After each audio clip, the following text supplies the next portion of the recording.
Satyavedu TDP MLA ఆదిమూలంపై TDP high command serious అయింది. Party నుంచి సస్పెండ్ చేస్తూ రాష్ట్ర అధ్యక్షుడు పల్లా శ్రీనివాసరావు ఉత్తర్వులు జారీ చేశారు.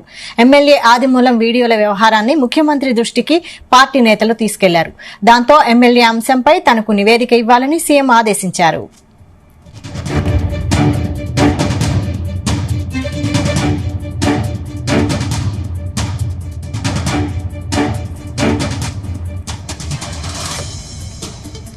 ఇదే అంశంపై మరిన్ని డీటెయిల్స్ మా ప్రతినిధి నరేష్ అందిస్తారు. నరేష్, వైశాలి అంటే సంచలనంగా మారినటువంటి కోనేటి ఆదిమూలం సత్యవేడు ఎమ్మెల్యేగా ఉన్నటువంటి కోనేటి ఆదిమూలం వీడియోలు అయితే మాత్రం ఒక బాధితురాలతో సన్నిహితంగా ఒక హోటల్ రూమ్ లో ఉన్నటువంటి వీడియోలు బయట రావడంతో పాటుగా టీడీపీ ప్రభుత్వం అయితే స్పందించింది. టీడీపీ ప్రభుత్వం స్పందించిన తర్వాత అయితే మాత్రం దీనిపైన ఒక నివేదిక కూడా ఒకటి సమర్పించాలి అనే దానిపైన ఒక కమిటీ కూడా వేసి ఆ కమిటీతో పాటు కూడా దానిపైన అయితే మాత్రం చర్యలు తీసుకోవాలనేసి కూడా ఇప్పటికే చేసింది. దీనికి సంబంధించి కూడా జాతీయ అధ్యక్షుడికి సంబంధించి పల్లా శ్రీనివాస్ అయితే మాత్రం ఇప్పటికే తనని సస్పెండ్ చేస్తూ కూడా ఒక అధికారికంగా కూడా ఒక ప్రకటన అయితే రిలీజ్ చేశారు.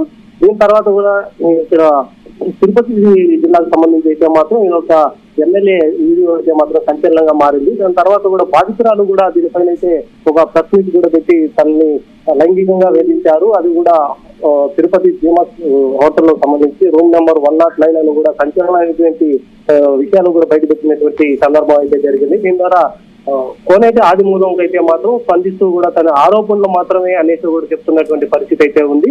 నా పైన అయితే మాత్రం వీళ్ళంతా కక్షగట్టి ఇలాంటి రాజకీయాలు కక్షపూరితమైనటువంటి రాజకీయాలు అయితే చేస్తున్నారని చెప్తున్నారు.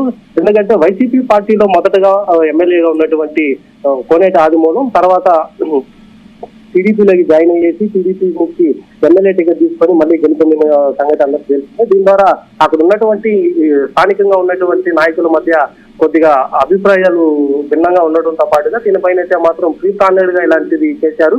తనని అడ్డం పెట్టుకుని నా పైన ఇలాంటి దుష్ప్రచారాలు చేస్తున్నారు అనేసి కూడా కోనేటి ఆదిమూలం అయితే చెప్పినటువంటి పరిస్థితి ఉంది. ఇంకా బాధితురాలు మహిళా ఇన్ఛార్జ్ గా ఉన్నటువంటి మహిళా ఇన్ఛార్జ్ ఆవిడైతే మాత్రం తను ఒక ప్రశ్న పెట్టి తనని లైంగికంగా 3 సార్లు అయితే మాత్రం హోటల్ కి పిలిచి మరి ఆ రూమ్ లో నన్ను లైంగికంగా వేధించారు అనేసి కూడా చెప్తున్నట్టు పరిస్థితి. అలాగే ఫోన్ అర్ధరాత్రి వేళల్లో కూడా నాకు ఫోన్లు చేసి నన్ను ఇబ్బంది పెడుతున్నారు, నాకు ప్రాణహాని ఉంది అనేసి కూడా తను ప్రెస్ మీట్ పెట్టి సంచలన విషయాలు అయితే మాత్రం బయటపెట్టినటువంటి పరిస్థితి. దీనికి హైకమాండ్ స్పందించిన వెంటనే జాతీయ అధ్యక్షుడైనటువంటి పల్లా శ్రీనివాస్ అయితే మాత్రం తనని సస్పెండ్ చేసిన తర్వాత కూడా తనపైన ఒక నివేదిక కూడా ఒకటి సమర్పించారనేది కూడా చెప్తున్నటువంటి పరిస్థితి ఉంది.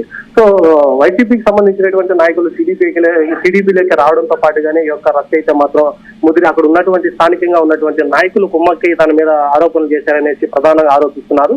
దాని తర్వాత అయితే మాత్రం ఒక బాధితురాలు అయితే మాత్రం తనని లోపరుచుకొని బలవంతంగా అధికారం ఉందనేసి ఒక నెపంతోనే నన్ను బలవంతంగా సన్నిహితంగా ఉండడానికి హోటల్ కి రమ్మని చెప్పి నన్ను బలవంతంగా కూడా చేశారు అనేసి చెప్తున్నటువంటి పరిస్థితి అయితే ఉంది. ఇక బాధిత మహిళ రిలీజ్ చేసినటువంటి వీడియోల్లో కూడా క్లియర్ గా అయితే మాత్రం ఎమ్మెల్యే కోనేటి ఆదిమూలం అయితే మాత్రం కనిపిస్తున్నటువంటి దృశ్యాలను మాత్రం చేసింది.